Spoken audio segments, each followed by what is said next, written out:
Bismillahirrahmanirrahim. Assalamualaikum warahmatullahi wabarakatuh. Selamat siang anak-anak ustadz semuanya. Apa kabarnya? Semoga antum semua dalam keadaan sehat walafiat dan dalam lindungan Allah Subhanahu wa taala. Hari ini kembali lagi kita bisa belajar bersama pada pelajaran akidah akhlak. Sebelum itu, marilah kita mulai dengan bersama membaca basmalah. Bismillahirrahmanirrahim. Kita lanjutkan pelajaran kita, tapi sebelumnya Ustadz minta antum buka bab yang kemarin. Ustadz ingin antum lanjutkan membaca pada halaman 14. Di situ ada bukti kebenaran adanya kitab-kitab Allah. Halaman 15, kitab Taurat, Zabur, Injil, Al-Quran. Ini adalah lanjutan dari materi kita kemarin. Lalu ada juga perilaku beriman kepada kitab-kitab Allah. Ini silahkan antum baca dan antum pahami poin-poinnya. Lalu ada fungsi-fungsi kitab Allah. Ada kitab sebagai petunjuk hidup, ada kitab sebagai hakim dalam penyelesaian persoalan, dan lain-lain. Lalu ada hikmah beriman kepada kitab Allah. Ini juga antum baca, ada poin 1 sampai poin ke-6.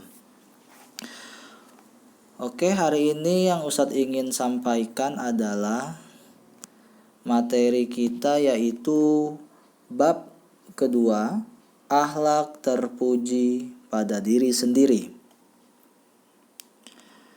Tujuan pembelajaran, setelah mempelajari bab ini, antum diharapkan mampu yang pertama menjelaskan pengertian dan pentingnya tawakal, ikhtiar, sabar, syukur, dan qanaah. Lalu mengidentifikasi bentuk contoh-contoh tawakal, ikhtiar, sabar, syukur, dan qanaah. Lalu menunjukkan nilai-nilai positif dari tawakal, ikhtiar, sabar, syukur, dan qanaah dalam fenomena kehidupan. Dan yang terakhir, mampu menampilkan perilaku tawakal, ikhtiar, sabar, syukur, dan qanaah. Apa saja yang akan kita pelajari di bab ini? Coba dilihat sama-sama. Akhlak terpuji pada diri sendiri. Ada 5 akhlak yang akan kita pelajari pada bab ini. Yang pertama tawakal, yang kedua ikhtiar, sabar, syukur, dan qanaah. Ya, jadi pada bab yang kedua ini kita akan mempelajari sifat-sifat ini, yaitu sifat yang terpuji pada diri sendiri. Oke, baiklah. Yang pertama tawakal. Apa itu tawakal? Ya, tawakal itu berasal dari bahasa Arab yang artinya menyerahkan diri. Secara istilah, tawakal adalah sikap berserah diri pada Allah setelah berusaha melakukan sesuatu hal.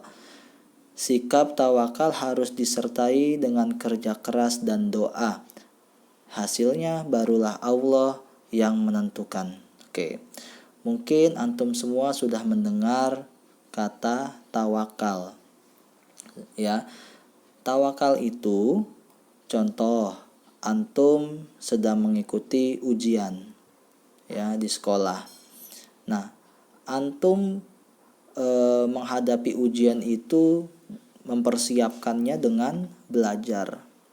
Antum belajar dari sebelum ujian itu, ya, antum baca, antum pahami, antum hafalkan, ya.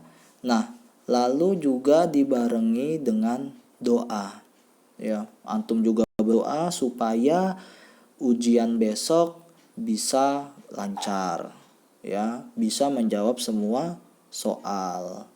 Nah, ketika sudah ujian, ya, di situ antum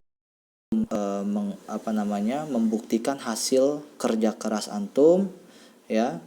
Dan setelah ujian, tugas kita apa? Tugas kita hanya tawakal.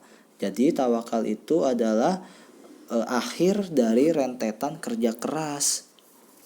Seperti itu, ya.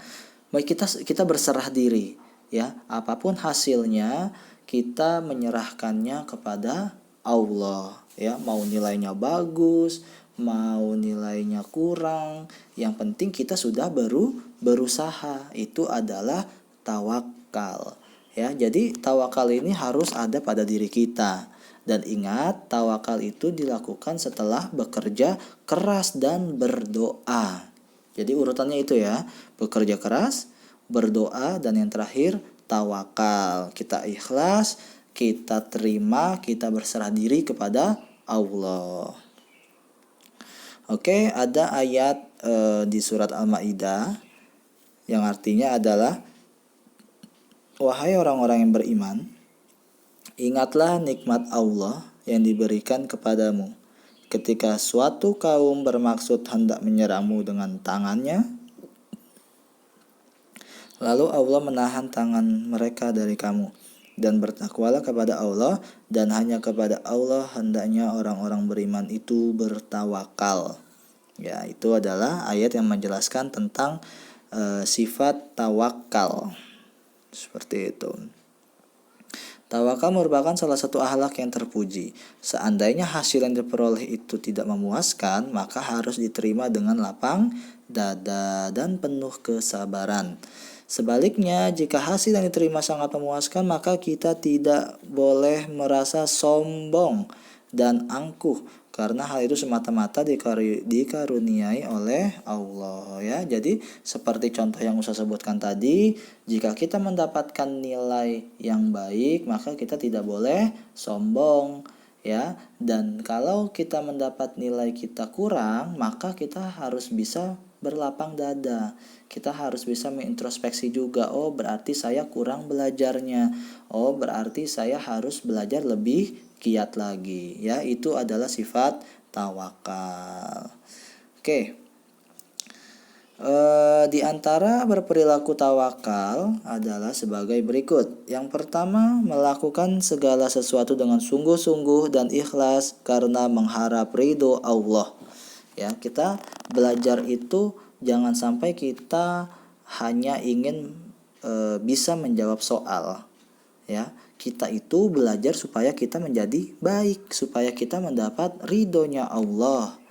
Nah, yang kedua, memohon atau berdoa kepada Allah agar agar segala sesuatu yang telah dilakukan mendapat hasil yang terbaik dan sesuai harapan.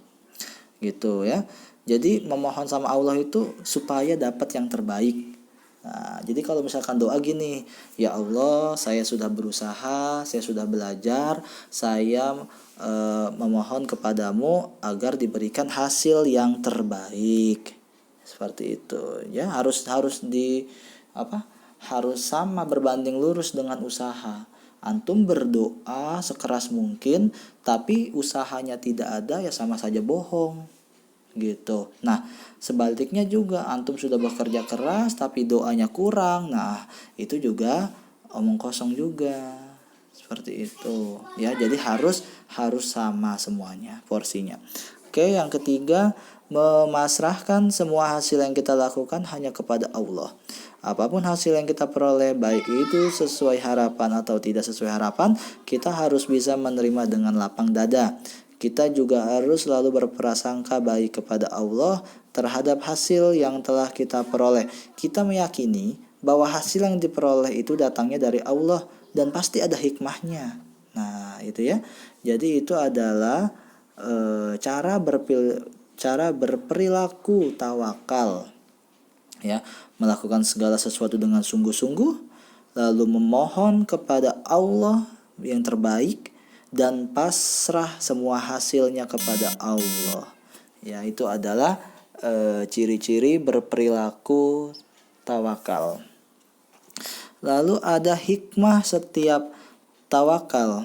Ya, ini ada hikmahnya. Yang pertama, mempertebal iman, lalu menghindarkan seseorang dari sifat sombong dan takabur.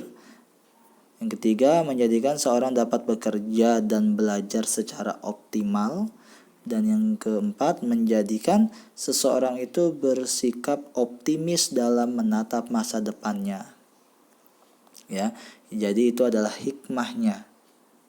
Oke, yang ini dipahami, dihafalkan, lalu juga berperilaku tawakal itu ada ABC ini. Oke. Next, ada nilai positif tawakal. Setiap akhlak terpuji berdampak positif. Adapun dampak positif tawakal antara lain sebagai berikut.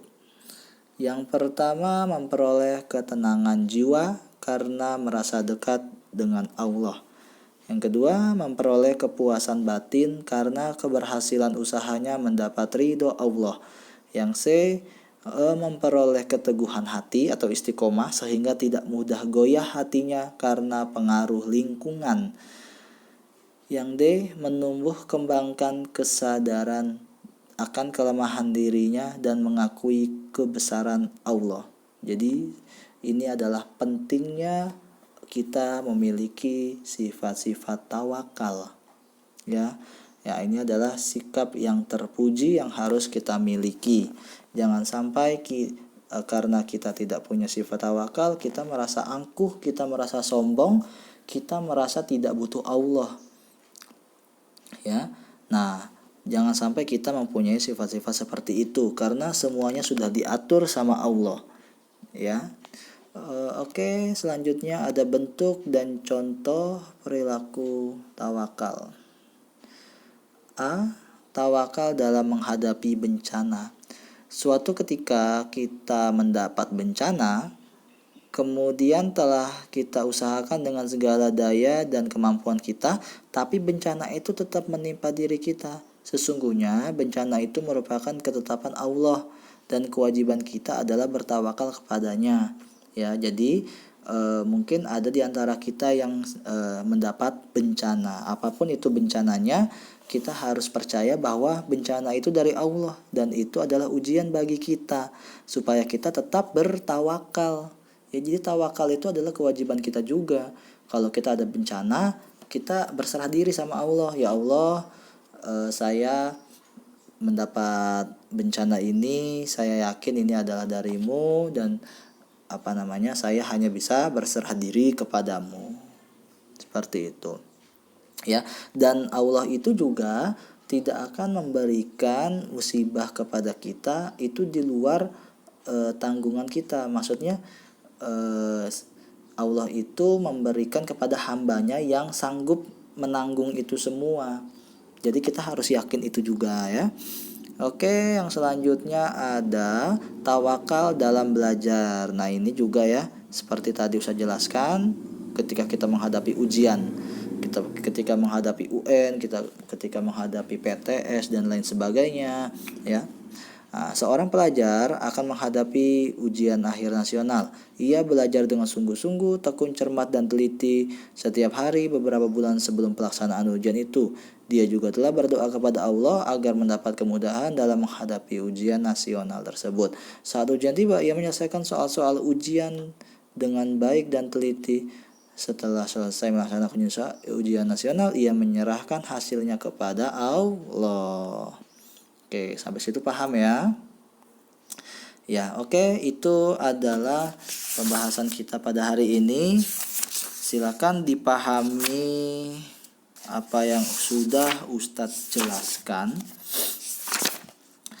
Ya, selebihnya antum baca sendiri buku antum ya pada awal bab kedua, yaitu pada halaman 25 sampai 29